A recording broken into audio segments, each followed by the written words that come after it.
I've financially supported my family for 15 years. Tonight, I'm finally walking away from their ungrateful drama. I never thought I'd be writing something like this, especially not for strangers on the internet to read.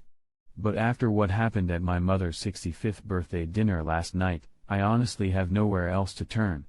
My friends are tired of hearing about my family problems, and my therapist is on vacation for 2 weeks. Maybe putting this all down will help me process everything.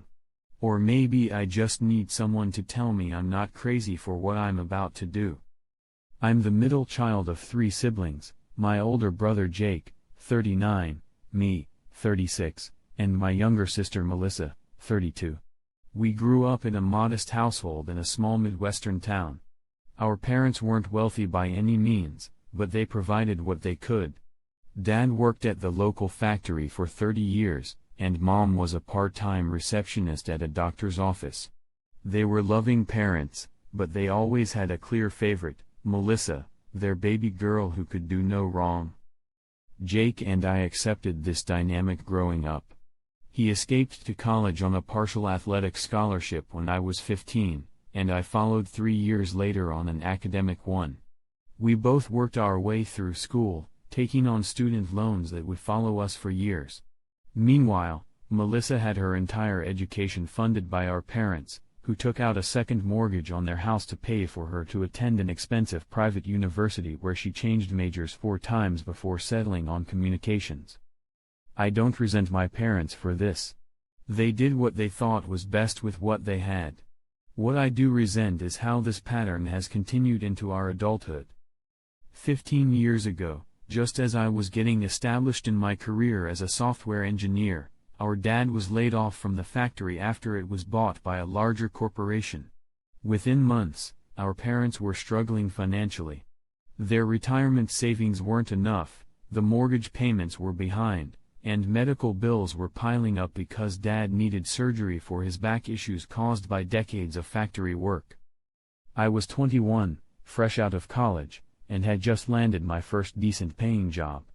Without hesitation, I offered to help. Initially, it was just covering a few utility bills or groceries. But over time, it evolved into regular monthly contributions. I set up automatic transfers to their account, $800 every month for the past 15 years. That's $144,000, not counting extra assistance for emergencies, holidays, or special occasions.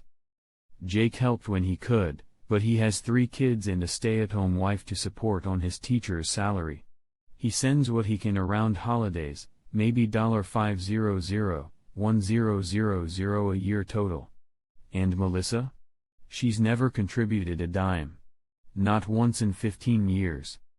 After college, Melissa moved to Chicago to find herself in the art scene. She's bounced between jobs in galleries, as a personal assistant to various almost famous artists, and brief stints in retail when her artistic pursuits weren't paying the bills. She lives in a nice apartment, takes international vacations yearly, and somehow always has the latest iPhone despite her supposedly limited income. Every time I gently asked if she could chip in to help our parents, she'd have a new crisis or opportunity that required her full financial attention. "I just put down a deposit on a workshop in Barcelona," she'd say. Or, "My car needs a new transmission, I'm totally broke." Always an excuse, always a reason why she couldn't possibly help the parents who had sacrificed so much for her. I didn't push it because I didn't want to create family drama. I could afford the help I was giving, even if it meant delaying my own life goals. I put off buying a home for years, living in a modest apartment to maintain my support for our parents. I've taken fewer vacations and driven older cars. I've postponed starting my own family partly because I wasn't sure I could afford both supporting my parents and raising children. But I did these things willingly because I love my parents and because I believed in family taking care of family. I never expected gratitude or recognition, it wasn't about that. But what I didn't expect was to become invisible. Over the years, a pattern emerged that I tried to ignore but became impossible to overlook. When family gatherings happened, Melissa was the star. She'd fly in from Chicago with stories of gallery openings and famous people she'd met. My parents would hang on her every word, proudly telling everyone about their daughter in the arts. Jake would get his due attention as the eldest and for providing the grandchildren my parents adored. And me? I was just there. The reliable middle child who always showed up, who could be counted on but was rarely counted. If I missed a gathering due to work, it barely registered. If Melissa couldn't make it, my mother would spend weeks lamenting her absence. I never said anything. I told myself it wasn't a competition, that different children fulfill different roles in a family. I convinced myself it was enough to know I was doing the right thing, even if it went unacknowledged. Last year, when my parents' refrigerator died, I immediately ordered them a new one, not just a basic model, but a nice French door refrigerator with all the features my mother had admired in a magazine. When it was delivered, my mom called to thank me profusely. I felt seen, finally. But 3 days later, when I called to check how they were liking it, my mother casually mentioned that she'd been telling her friends about the wonderful refrigerator Melissa bought for us. I corrected her gently, reminding her that I had purchased it. "Oh, that's right," she said. "But Melissa picked out the color when I sent her the options. She has such a good eye for these things." It was like a punch to the gut. I had spent $2,200 on that refrigerator, but Melissa got the credit for selecting the stainless steel finish, which was, incidentally, the only option I'd sent our mother. Still, I let it go. What was the point of making an issue of it? It would only make me seem petty and attention-seeking. Then came last Christmas. Our parents had mentioned wanting to visit Jake and his family in Colorado, but couldn't afford the flights. I secretly arranged everything, purchased their tickets, upgraded them to comfort seats since Dad's back gives him trouble on long flights, even arranged for a car service to take them to and from the airport. It was my big gift to them, costing nearly $3,000, but I wanted them to have that special time with Jake's kids. Christmas morning, we were all on a family video call as they opened gifts. Jake had sent them a photo album and some homemade gifts from the kids. Melissa had sent a small box that contained 2 concert tickets to their favorite classic rock band playing in their town next summer, tickets that cost maybe $200 total. You should have seen their reaction. My mother actually cried, hugging the tickets to her chest, saying it was the most thoughtful gift she'd ever received. My father kept saying, "Princess, this is too much, you shouldn't have spent your money like this." They gushed for 10 full minutes about Melissa's generosity and thoughtfulness. When it came time to acknowledge my gift, the trip they were leaving for in 2 days, my mother said, "And thank you, honey, for the plane tickets. That's very practical." Practical. Not generous, not thoughtful. Practical. As if I'd given them socks or a blender. Jake, bless him, tried to highlight the generosity of my gift, pointing out all the extras I'd included. But my parents had already moved on, asking Melissa about her latest gallery showing. I sat there, staring at my screen, feeling completely hollow. 15 years of financial support, 15 years of being their safety net, and my contribution was practical while Melissa's concert tickets were emotional and meaningful. It was the first time I allowed myself to fully feel the resentment that had been building for years. Not just about the acknowledgement of gifts, but about the fundamental imbalance in how we were valued in the family. That night, I cried myself to sleep, questioning everything about my relationship with my family. But I still didn't say anything. I still made the monthly transfers. I still called every Sunday to check in. I still played my assigned role as the reliable, invisible middle child. Until yesterday, my mother's 65th birthday dinner. Mom had requested a family dinner at her favorite local steakhouse. I flew in from Denver where I now live. Jake drove in from Colorado Springs with his oldest son. The other kids and his wife had a stomach bug, and Melissa, miraculously, made it in from Chicago. Our parents were thrilled to have all 3 children together, something that happens maybe once a year at most. The evening started pleasantly enough. We ordered drinks, shared appetizers, and caught up on each other's lives. Mom opened her gifts at the table, a custom necklace with the grandkids' birthstones from Jake, a small original painting by one of Melissa's artist friends, which she made sure to mention would be worth a lot someday, and from me, a weekend spa getaway for both our parents at a nearby resort, including couples massages and all meals. Mom seemed genuinely pleased with my gift, thanking me warmly. For a moment, I thought maybe things were changing, that maybe they were finally seeing my contributions. Then came time to order our main courses. The waiter had just finished taking our orders when Melissa cleared her throat dramatically. "Actually, I have one more surprise," she announced, her voice carrying that theatrical quality she adopts when she wants to be the center of attention. She reached into her designer purse and pulled out an envelope, sliding it across the table to our mother. "What's this?" Mom asked, already looking delighted at the unexpected surprise. "Open it and see," Melissa said, practically bouncing in her seat.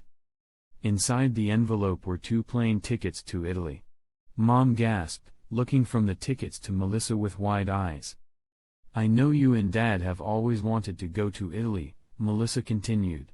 "So I'm sending you for your 65th birthday and your 40th wedding anniversary this year. 2 weeks, all expenses paid. I've already arranged for the time off with your boss, Dad." My parents were speechless. Then the tears started, Mom's, then Dad's. They got up and embraced Melissa, both of them murmuring about how they couldn't believe it, how they never expected such a thing, how unbelievably generous it was. "How can you afford this?" Dad finally asked, always the practical one. Melissa waved her hand dismissively. "I've been saving up. Plus, I have connections in the art world. The villa you're staying in belongs to a collector I work with, and he's letting you use it for free. I wanted to do something special for you both after everything you've done for me." The irony of that statement was not lost on me. Everything they'd done for her, indeed. The second mortgage. The fully funded education. The constant emotional support. All while I had been the one keeping them financially afloat for a decade and a half. I sat quietly, watching the scene unfold, a familiar numbness spreading through me. Jake caught my eye across the table, a look of discomfort on his face. He knew, he'd always known the imbalance, had witnessed my consistent support while Melissa flitted in and out of our parents' lives like some exotic bird whose rare appearances were all the more treasured for their scarcity. "When do we leave?" Mom was asking, already planning what she would pack. "In 3 weeks, Melissa replied. "I know it's soon, but the villa was available, and I couldn't pass up the opportunity." 3 weeks? I found myself saying. "But that's when they're scheduled for the spa weekend I just gave you." There was a moment of awkward silence. My mother looked at the spa gift certificate, then at the plane tickets, clearly weighing their relative value. "Oh," she said finally. "Well, perhaps we can reschedule the spa for when we get back." "The certificate expires in 2 months, I said quietly. "And it's non-refundable." "I'm sure you can work something out with them," Melissa interjected smoothly. "Explain the situation. They'll understand. This is Italy we're talking about." "Yeah," my father agreed. "This is a once-in-a-lifetime opportunity. I'm sure the spa will be flexible." I felt something inside me crack. Years of suppressed feelings suddenly threatened to spill over. But I held it together, nodding stiffly and taking a long sip of my water. The conversation moved on. The food arrived. Everyone ate and chatted, the excitement about the Italy trip dominating the discussion. Plans were made, sites they wanted to see were debated, restaurant recommendations were solicited from the waiter who mentioned his cousin was from Florence. Through it all, I remained largely silent, pushing food around my plate, feeling increasingly invisible in the midst of my own family. No one seemed to notice my withdrawal except Jake, who shot me concerned glances throughout the meal. When the check came, my father reached for it, but I intercepted it.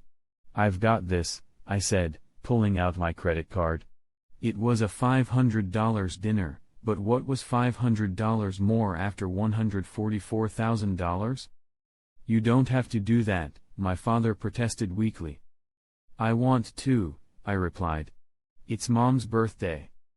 That's so sweet of you, my mother said, patting my hand. Then, turning to Melissa, isn't your brother thoughtful? Melissa nodded absently, focused on her phone. Super thoughtful. Hey, Mom, what are your sizes again? I want to order you some summery clothes for Italy. And just like that, I was forgotten again, the $500 dinner bill not even registering as significant in comparison to Melissa's grand gesture. We walked out to the parking lot together, my parents still buzzing with excitement about their upcoming trip.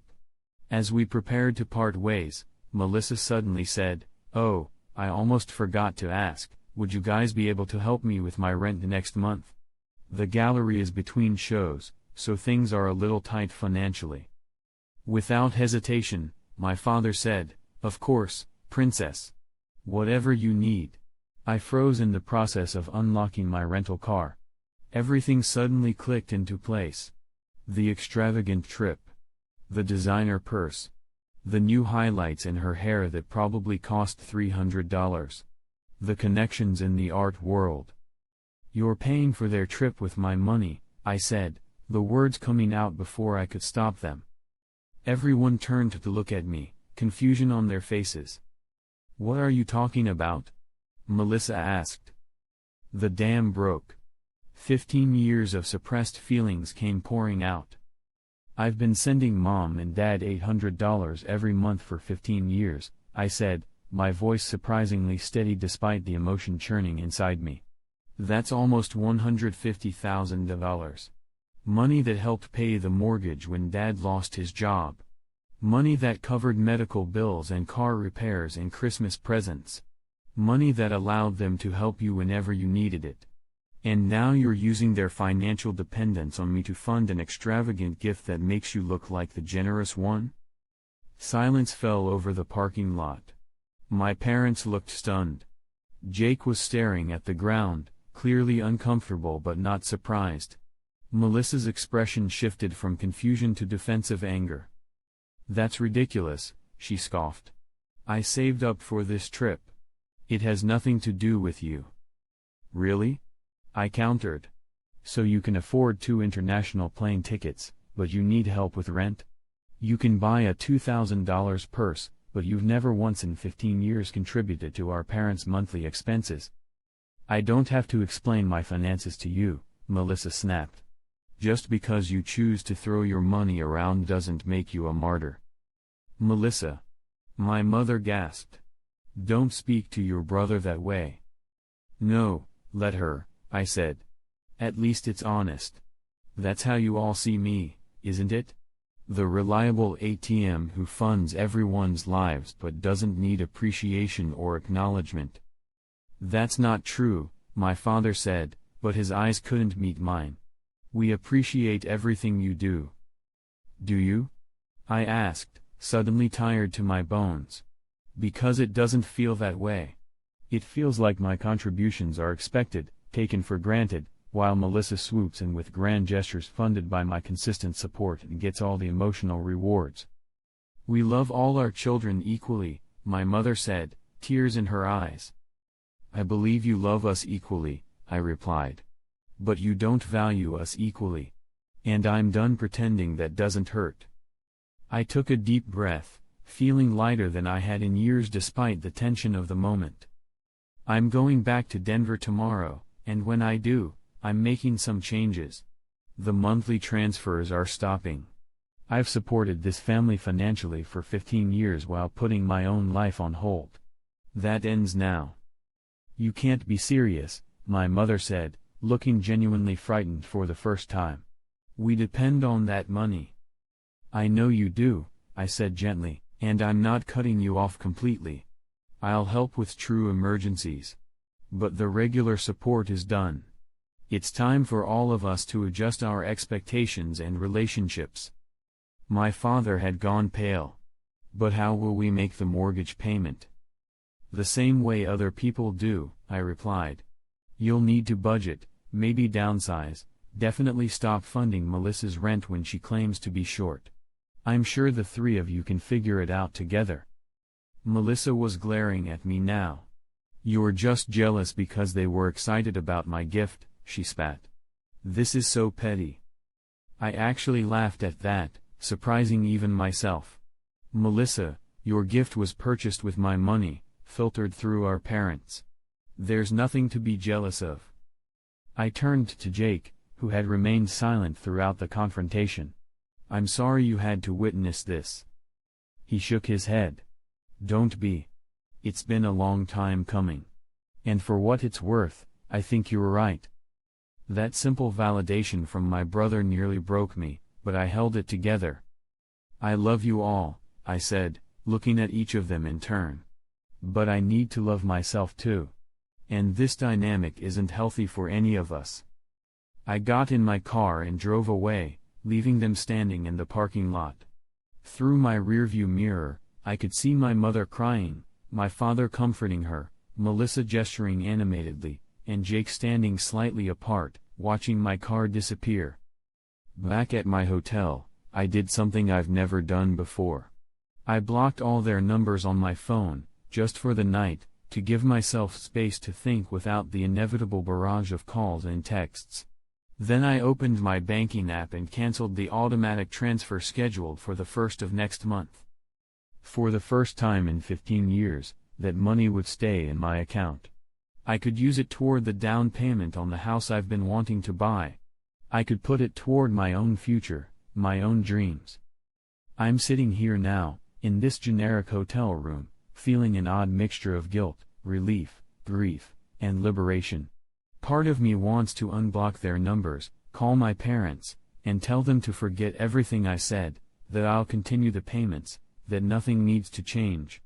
The pull of established family dynamics is strong, and the role of reliable provider is deeply ingrained in my identity. But another part of me, a part that's been silenced for too long, knows this confrontation was necessary. Not just for me, but for all of us. My parents need to face the reality of their financial situation without using me as a crutch. Melissa needs to grow up and recognize that her lifestyle has been subsidized at my expense. And I need to reclaim my life, my resources, and my self-respect. Tomorrow, I'll unblock their numbers and deal with whatever comes. I expect anger from Melissa, manipulation from my mother, guilt trips from my father. I don't know if our relationship will ever be the same, or if that's even what I want anymore. What I do know is that I can't continue as I have been, the invisible pillar holding everyone up while slowly crumbling under the weight of unmet emotional needs and unacknowledged contributions. So here I am, at 36 years old, finally setting boundaries with my family. It shouldn't have taken this long, but patterns established in childhood are hard to break. If you've read this far into my rant, thank you for bearing witness to this turning point in my life. Was I wrong to confront them like this? Should I have found a gentler way to address the imbalance? Am I overreacting to what happened at dinner?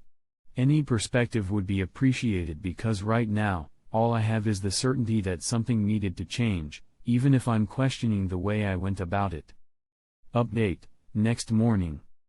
I woke up to 17 texts and 8 missed calls when I unblocked everyone. Most were from my mother, alternating between guilt-tripping, "How could you do this to us after all we've done for you," and frightened backpedaling, "We'll figure something out, please don't be angry." 3 were from Melissa, all angry and accusatory, calling me selfish and saying I'd ruined Mom's birthday with my jealous tantrum. But there was also one from Jake that simply said, "I'm proud of you. Call me when you're ready to talk." That message meant more than he could possibly know.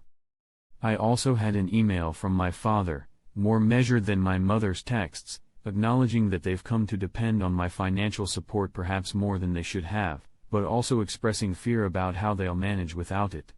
He mentioned their mortgage has 7 years left on it, that property taxes went up last year, and that my mother's blood pressure medication isn't fully covered by their insurance. All attempts to pull me back into the provider role, to make their financial situation my responsibility. I haven't responded to anyone yet. I'm checking out of the hotel soon and heading to the airport. But for the first time in 15 years, I'm going home without promising to solve everyone else's problems first. And despite the guilt and uncertainty, that feels like progress.